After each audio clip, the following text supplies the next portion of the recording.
Ayon kay Josh Matur, CEO ng Manny Pacquiao Promotions, naglabas po siya ng payag tungkol sa plano nila sa laban ni Manny Pacquiao. Sabi ni Josh Matur, kinumpirma na ang laban ni Pacquiao kay Floyd ay wala na mga boss.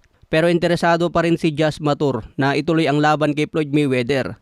Yun nga lang, binanggit niya na wala nang kasiguraduhan kung mangyari pa. Nakadepende na raw ito sa negosasyon sa pagitan ng dalawang kampo. Kung magkasundo pa ang kampo ni Floyd at Pacquiao, posibleng matuloy next year. Pero kung magkaroon na naman po ng problema, baka hindi matuloy. Kaya wala daw pong kasiguraduhan ang laban na ito. Sinabi rin mga boss na naghahanap na sila ngayon ng kalaban ni Manny Pacquiao bago matapos ang taong 2026. Samantala, dismayado naman ang Pangulo ng WBC na si Mauricio Sulaiman dahil sa pag-anunsyo ni Alexander Usyk na bitawan na lang ang kanyang mga titulo. Sa isang pahayag, inamin ni Sulaiman na akala niya noong una ay isang AI-generated lamang ang video na pinapanood niya dahil hindi man lang daw formal na nagpasabi si Alexander Usyk sa WBC.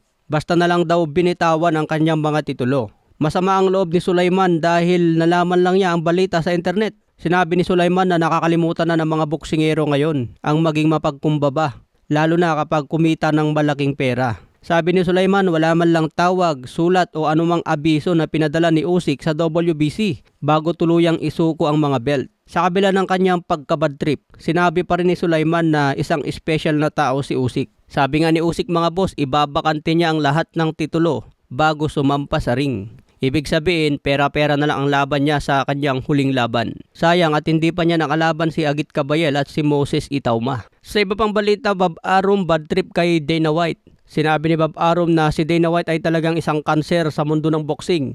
Ang target daw ni Dana White mga boss, kontrolin nila ang boxing kaya tinatanggal ang mga sanctioning bodies. Sa pamamaraan ito, makokontrol daw nila ang bayad sa mga boksingero. Ang gagawin nila, i-underpaid nila ang mga boksingero para kumita ng malaki si Dana White. Katulad daw sa nangyari sa UFC, kontrolado nila ang bayad sa mga UFC fighters. Mababa ang bayad pero malaki ang kinikita ng UFC. Kaya para kay Bob Arum, cancer ang planong ito ni Dana White. Pero sinasabi nga ito na raw ang future ng boxing para maikasa ang mga big fight at hindi na mauso ang iwasan. Sa ibang banda, Cuadro Alas Casimero, ang laban daw niya ay title eliminator. Pero paano kaya makakalaban si Casimero sa title eliminator kung wala naman po siya sa rankings? Ang mga lumalaban kasi sa title eliminator, dapat kasama ka sa top 5 rankings. Kasi may mga balita na eliminator ang laban niya ngayon. Pagkatapos daw niyan championship na. Pagkatapos daw ng championship, magdedepensa siya ng belt. Pero mapapaisip ka na lang dito pa lang sa title eliminator.